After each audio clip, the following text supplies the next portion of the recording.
Welcome to this slideshow, which is designed to serve as a reminder about the resources that the Equal Justice Initiative has made available for your use with your students, all of them easily downloadable on the EJI website.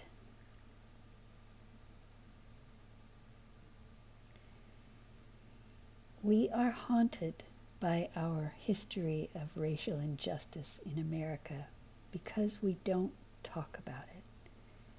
So we are taking this virtual tour to Montgomery, Alabama, so that we may awaken to the past and present realities of racial inequality. Because ending mass incarceration and achieving equality, justice, and fairness for all Americans starts with learning and sharing the truth about our past. The public narrative a nation creates about what is important is reflected in its memorials and monuments.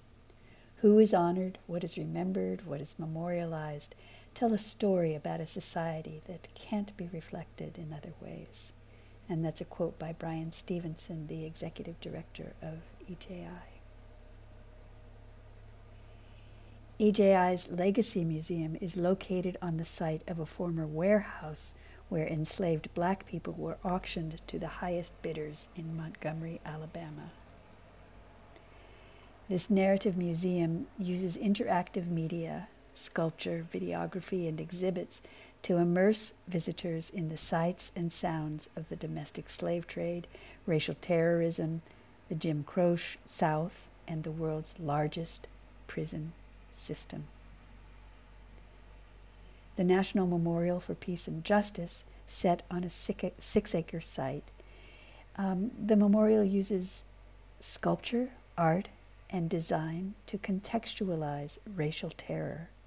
The site includes a memorial square with 800 6-foot monuments to symbolize the thousands of racial terror lynching victims in each of the 800 counties in the USA where this terrorism has taken place. The names of the lynching victims, thousands of them, are engraved on the 800 columns.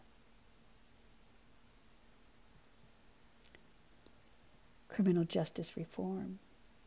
The United States incarcerates its citizens more than any other country.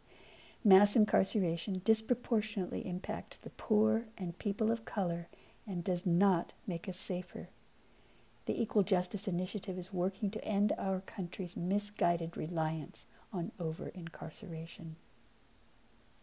And of course, feel free to pause this little short video at any time if you want to look at the details of some of the slides, but also know that all of this information is available on the EJI website. Another asset on the EJI website is provided by the Sentencing Project, which compiles state-level criminal justice data from a variety of valid and verifiable sources. You can click on 3 separate tabs to get answers to all kinds of questions about state imprisonment rates, juvenile custody rates, and black-white imprisonment disparities, as well as a multitude of details about the impact of our country's incarceration policies that you probably never thought about unless you were directly influenced and impacted by those policies and laws, including the collateral consequences, otherwise known as side effects. And speaking of collateral consequences, over the past 25 years, from 1980 to 2019, the number of incarcerated women has increased by more than 700%, going from approximately 26,000 in 1980 to over 222,000 in 2019. More than 60% of the women in state prisons have a child under the age of 18. Yet, here's a bit of sunshine in all the gloom. The rate of imprisonment for African American women has been declining since 2000.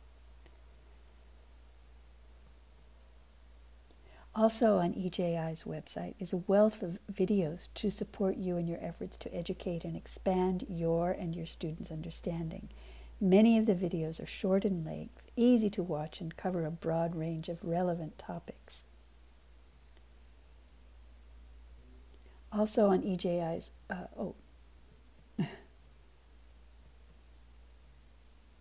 racial justice, more about the Legacy Museum and National Memorial for Peace and Justice. Here's something interesting. Anthony Ray Hinton, a beautiful gentleman, was exonerated after spending 30 years on death row, thanks to the unwavering determination of Bryan Stevenson, the executive director of the Equal Justice Initiative, to have him be freed and regain a fair trial with accurate information about where he was, which was nowhere near the crime that he was accused of. Anthony Ray Hinton wrote a book, and which was became a book club pick of Oprah Winfrey. It's a fascinating story, and these are all videos that you can watch and really learn a lot. Just fascinating. Just Mercy is a book that Bryan Stevenson wrote. It was turned into a movie. Highly respected, all of it. Very informative. Videos about the criminal justice system, about lynching in America.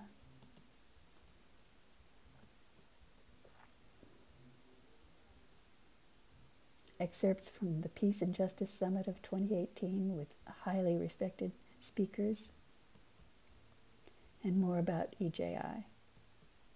And some excerpts of Bryan Stevenson's lectures and presentations, and a conversation there with Oprah.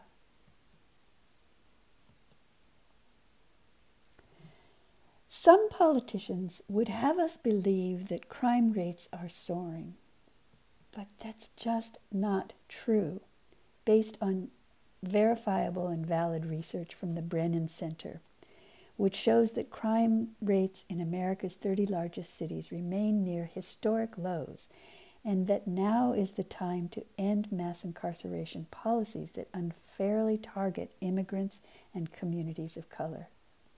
To learn more about that research and what's being done, you can go to this site, brennancenter.org, Issues and Mass Incarceration.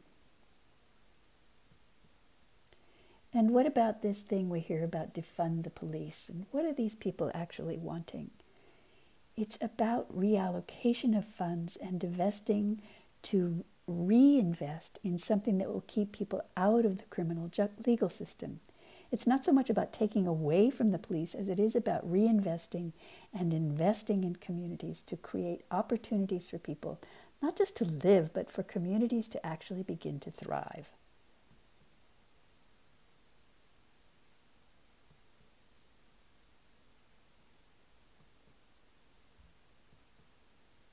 This is a lot to take in, especially if it's the first time you've been exposed to these realities, which is one of the reasons we hope that these resources will make you and your work a little bit easier, because your engagement is essential, deeply respected and appreciated. So please do access that website as much and as often as you would like, for your benefit and for your students' benefits. Thank you again for being here.